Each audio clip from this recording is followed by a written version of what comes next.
Euromaxx highlights. And here's your host, Layla Harak. Hello and a very warm welcome to our highlights show. Here's just a sample of what we've got in store for you. Adrenaline rush. Speed flying is a new extreme sport. Sci-fi sensation. A short film by a Berlin student is an internet hit. And sweet success. A German candy maker hits the spot in Poland. Well, to our regular viewers, it will come as no surprise that here at Euromaxx, we like to feature different extreme sports. But would you ski up a mountain and then throw yourself into the air? Well, there's a name for it. It's called speed flying, and it's all the rage. A cross between skydiving and skiing. You need to master paragliding and skiing, of course, and then conquer your fear of heights. You wouldn't think it, but it's going mainstream. More and more people with a need for speed tackle the slopes and take to new heights.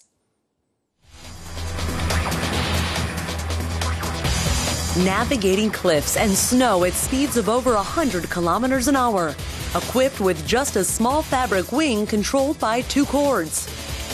At times, riders are in the air, at others on the ground. Daniel Kofler from Austria was one of the first people to take up this extreme sport. It's fascinating. Every skier knows that when you reach cliffs or rocks, you're tied to the ground and simply have to go around them.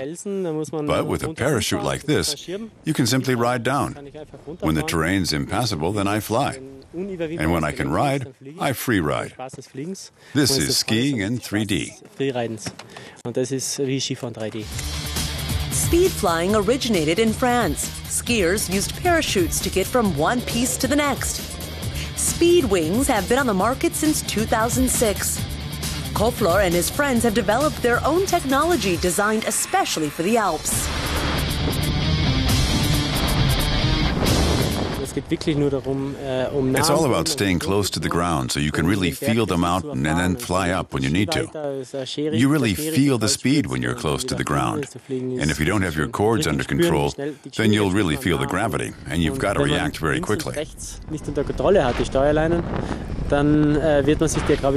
fractions of a second that decide on life and death. The speed flyers test the limits of both flyers and materials.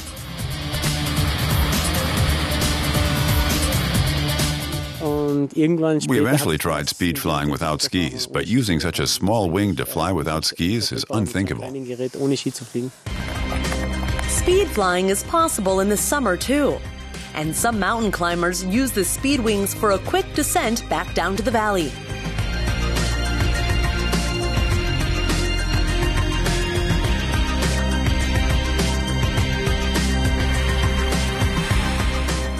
As soon as people started taking off by running, the whole thing went crazy. So many people started doing it. But there were a lot of accidents, especially in Switzerland.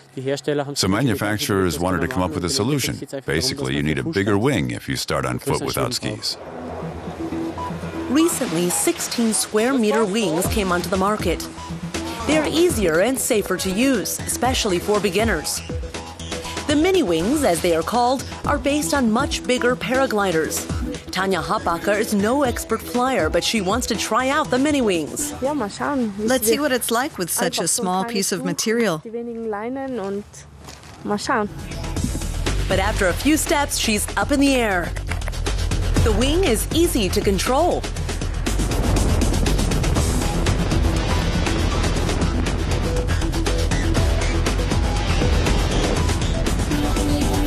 She lands perfectly.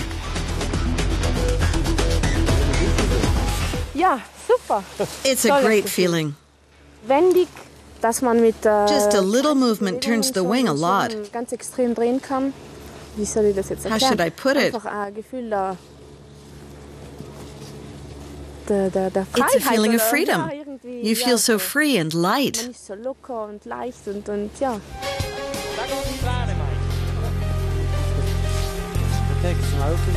Kofler is also interested in the latest development in the speed flying scene. It's brought back the sport of flying. You can fly together now without lots of instruments and massive straps. What I like most is that people can fly together. 5 or 10 people climb the mountain, sit up on the summit, enjoy the view, and then they all fly down together. Even though Daniel Koffler enjoys joining the rest of the mini-wing enthusiasts, he's still not giving up on his speed-flying thrills on the slopes.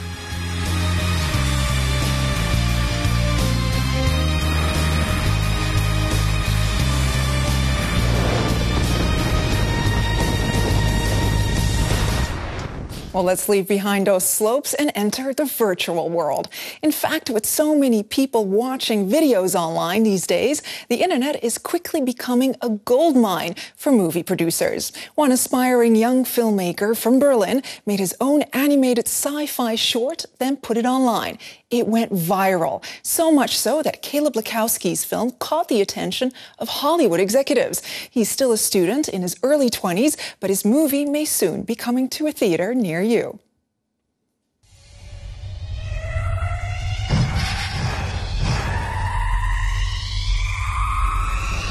A dark vision of the future.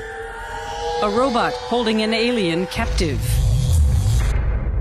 The machines want to exterminate the alien species that invented them. Against all enemy forces. 80% of our military force were machines. This may look like a Hollywood film. But in fact, it's the work of Caleb Lekowski. He studies digital film design in Berlin. It took him 7 months to make the short film he titled Ray. When he uploaded a short excerpt to the internet, a Hollywood producer called him up the very next day. At first, I didn't believe it. I thought there'd be some response, but I didn't expect it this quickly or at this level. So I really didn't believe it until something actually appeared on Hollywood Reporter, and then 80,000 people watched my film in one day. The Hollywood producer is now his manager, and the film has been successful. Continually reported on in the media, Ray has already racked up 2 million views on the internet. On Caleb Lekowski's blog, people post questions about the film and the software he used to make it. The 22-year-old believes details are very important. He spent several days working on this alien's accoutrements. In the finished film, this equipment appears in only one short scene. Normally, only well-funded studios go in for such elaborate animation.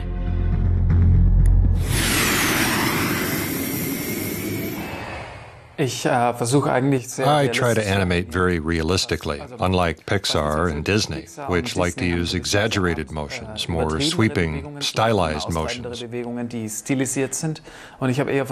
I tried to just have simple, genuine, realistic animation, because I want these aliens to make a more human impression. He made the short film as a project at Berlin's University of Media Design. He missed the course deadline because the animation just took too much time. Now, the film's success has led him to suspend his studies for a year. The hype is surely because he has already achieved this quality at such a young age. That involved investing a lot of time and sticking to his project and really putting everything into it. Caleb Lekowski wants to use his break from his studies to turn Ray into a feature film. On a visit to Los Angeles, he already talked with several Hollywood producers. But the producers are still skeptical. They want to change the whole story and bring humans into it, along with aliens and robots. Lekowski wants to remain independent and stick to his own idea.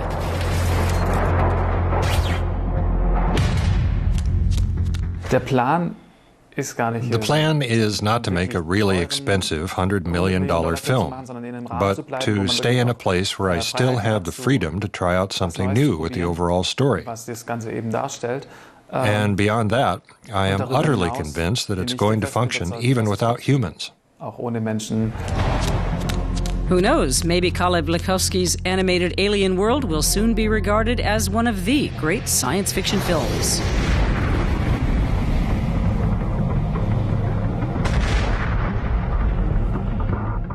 Now, for those who love the wind in their hair and their stomach in their throat, we might just have the outdoor activity for you. Dangling hundreds of meters above one of the most scenic landscapes in Wales, high-flying thrill seekers can get harnessed and soar over Welsh mountains. Our reporter took to the air.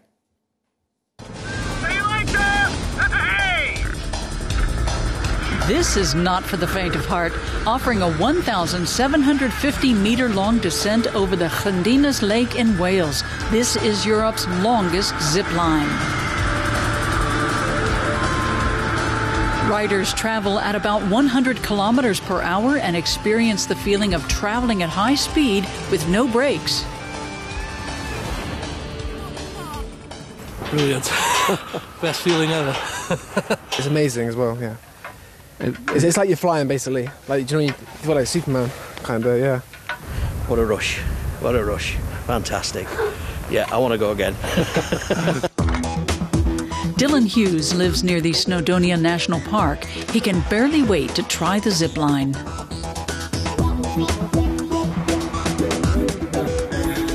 I've been looking forward for about 4 months since they've started building the zip wire.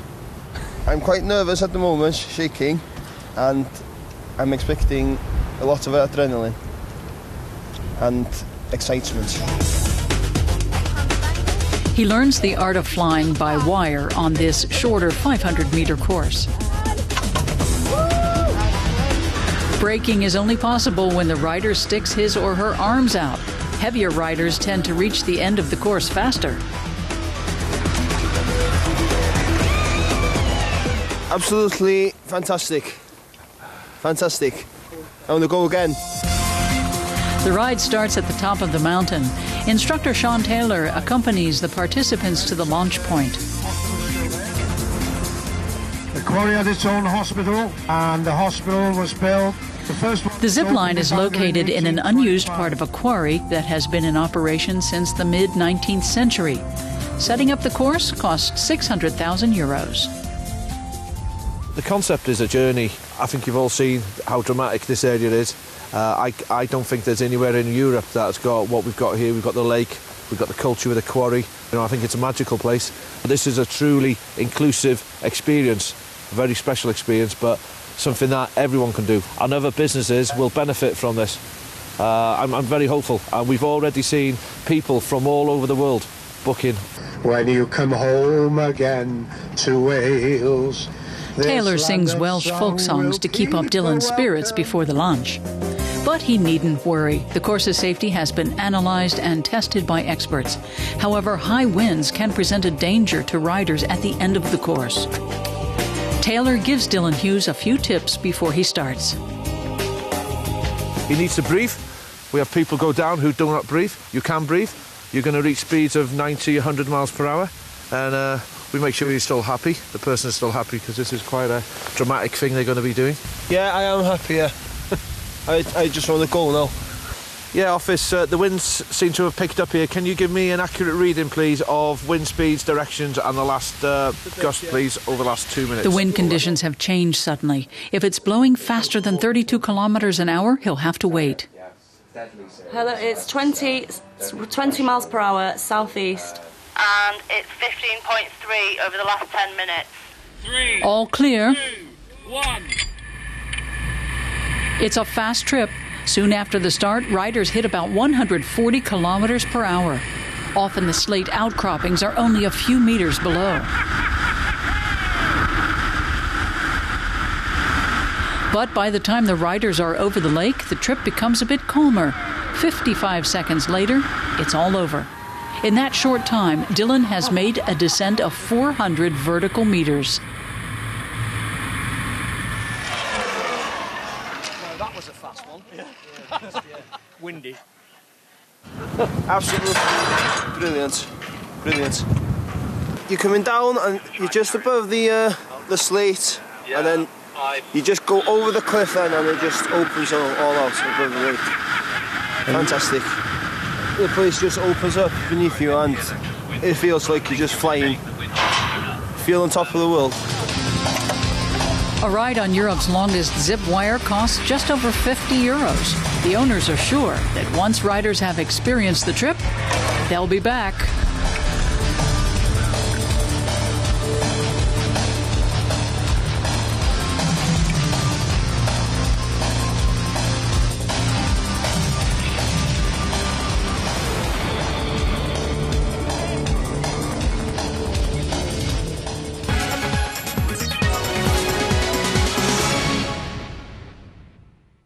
Well, fashionistas on the hunt for bargains usually prowl the internet for that hard-to-find designer item. Auction sites are a treasure trove for tech-savvy shoppers, a global marketplace for millions that are interested in buying and selling everything. One fashion designer wants to tap into that market and is setting up a virtual storefront on eBay. Creations by Guido Maria Kretschmer, with a whole new look.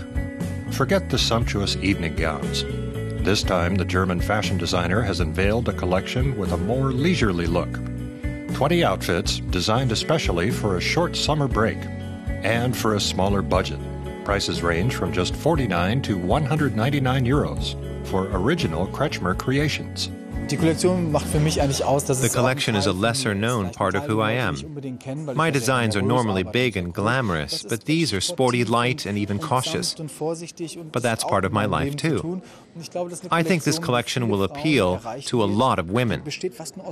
These are many of my favorite clothes that can be worn again and again, and they'll keep for years. Kretschmer has been showing his designs in Berlin since 2005. Normally, he comes here only during Fashion Week, but this time he's in town with 400 specially invited guests for the unveiling of this special collection. It's to be sold exclusively online. I think they're very wearable, light and relaxed for the summer, which I hope will come this year. It's a great idea. It was like a mixture of let's go to the tennis club and let's go to Saint-Tropez. Guido Maria Kretschmer is well known for his very elegant, feminine designs. That's true here too, but of course you can tell this collection is designed to appeal to a wider audience. For years, fashion bloggers Anja Steffens and Berit Müller have observed a growing trend of cooperation between big-name fashion designers and department store chains and internet stores. It's something we've almost come to expect. We're already wondering who's going to work next with H&M or which designer will we get to see more of.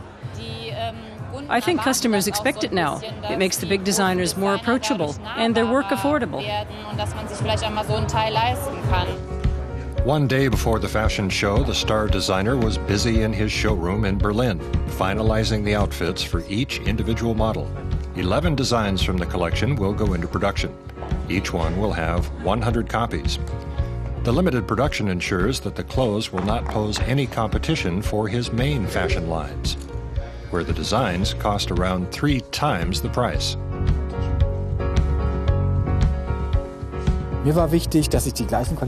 It was important to me not to make any sacrifices in terms of quality. We have real silk, super cotton, light jersey, wool. It's all top quality and made in Europe, not thrown together in some factory in China. It's the same producers that I work with normally. I got them all on board, as I wanted everyone to have the opportunity to buy something from me in top quality and for a super price. Kretschmer first rose to fame with his luxury evening gowns, like these, shown at the last Berlin Fashion Week.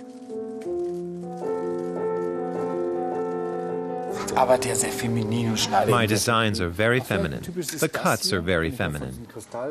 This here is perhaps very typical with the crystal design, very intricate in beautiful colors, timeless, designs that appeal to women, but then also things like this dress. Dresses that are available in all sizes, that show off the figure and that are more simple. If a woman enjoys food, lives her life, and is a bit more rounded, I actually find that more attractive. The thin, emaciated look might be good on the catwalk sometimes, but not in everyday life. Back at the fashion show, there's another unusual feature for the weekend collection. Visitors are free to vote on which 11 items they think should make up the final collection. A choice mostly reserved for the big retailers. When department stores and shops place orders, they decide what gets produced. So it's nice that it's the customer, in this case, who determines what will be sold and what won't. I have some favorites in this collection, and I'm so intrigued to see if they'll make it. It's a learning experience. Maybe it'll be quite different from what I expect, but that's what will go onto the market. I think that's great. Guido Maria Kretschmer for everyone, or at least for those lucky enough to get their hands on one of the limited designs for the weekend collection.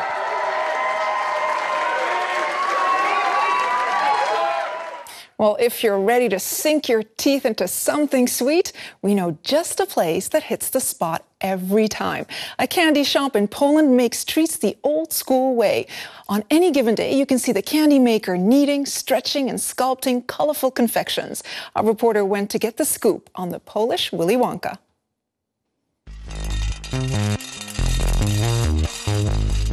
All the colors of the rainbow. Candies with flower or animal motifs. All made by hand by a German candyman in Poland. Florian Belgard's store is located in the historic center of Gdansk. Here, customers can watch the sweets being made. Belgard used to be a hairdresser in Germany. But 8 years ago, he moved to Gdansk and turned his passion for candy into a career. When you sell handmade candies, you really see kids' eyes light up in a way that they don't with mass-produced sweets. It's really fun to see how the kids watch when we work on figures or shapes. The basis for Florian Belgard's confections is liquid sugar, heated to 160 degrees Celsius. Several layers are woven together until they form a giant sweet. It takes an hour to make about 10 kilos worth of fruit-flavored candies. It's painstaking work shaping and reshaping 8 kilos of sticky, gooey sugar.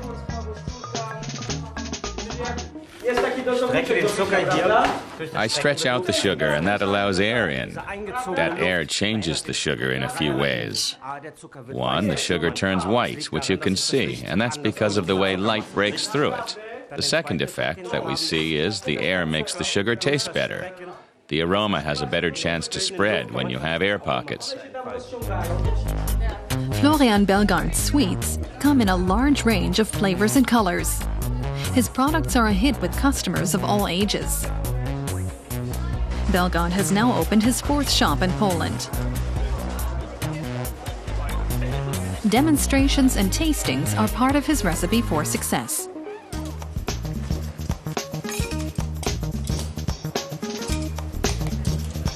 It takes precise and skillful work to create each motif and letter. Each piece of candy gets a design. The letter A in the making. Each big strip of sugar is turned into one letter. I'm an artist, a trained hairdresser. I like to see the results of my work. It's nicer than working with machines. There are plenty of candy manufacturers that work with machines. You press a button and you get candy. With us, you never know. We work by hand, so there are surprises. You want one letter and get another, or a strawberry candy becomes a raspberry. That's how it is. Belgard uses a technique dating back to the 17th century. In the year 2012, he started selling his candies in Germany too. They were a big hit during the Euro 2012 soccer championship. And they still attract a lot of German tourists here in Gdansk. We start with 160 degrees Celsius, but now I can break it. Black, red, gold for Germany, right? Richtig.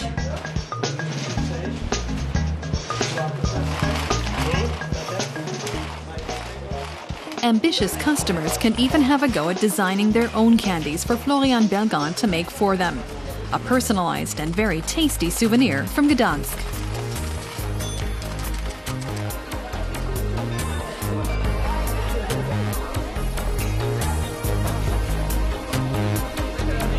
And that wraps up our highlight show. Thanks very much for being with us, and we hope you will join us again very soon. Bye-bye from Berlin.